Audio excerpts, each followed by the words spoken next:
Hi guys, hope you all are doing well and healthy, and it's been an amazing day today again for blockchain and crypto industries.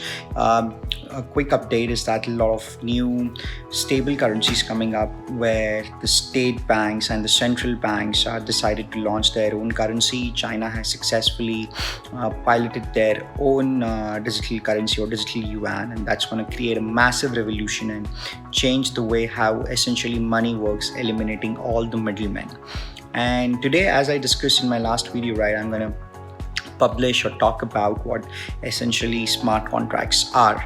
So smart contracts are essentially self-executable contracts which just executes based on the parameters provided in the contract. Let's say, for example, right, when a goods move from point A to point B, a smart contract could be used to define that as soon as the goods reaches the destination, the payment has to be released.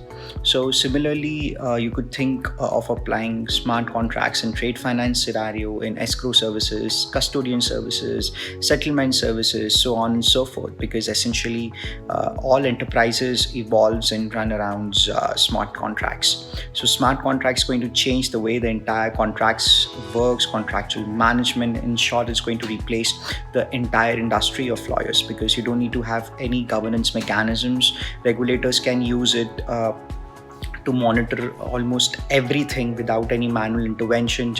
They just need to have the right data sets at the right data points. So this is it, and this is why smart contracts are really amazing. And if you want to know more and learn how to code by yourself or create your smart contracts, you could essentially join with us at indianblockchaininstitute.com and learn from the experts itself on creating the smart contracts. So guys, I think smart contracts and automation is clearly the way forward. So invest in yourself, invest in the future, and stay safe, stay healthy, and keep rocking. Thank you so much and have a great day ahead. Cheers.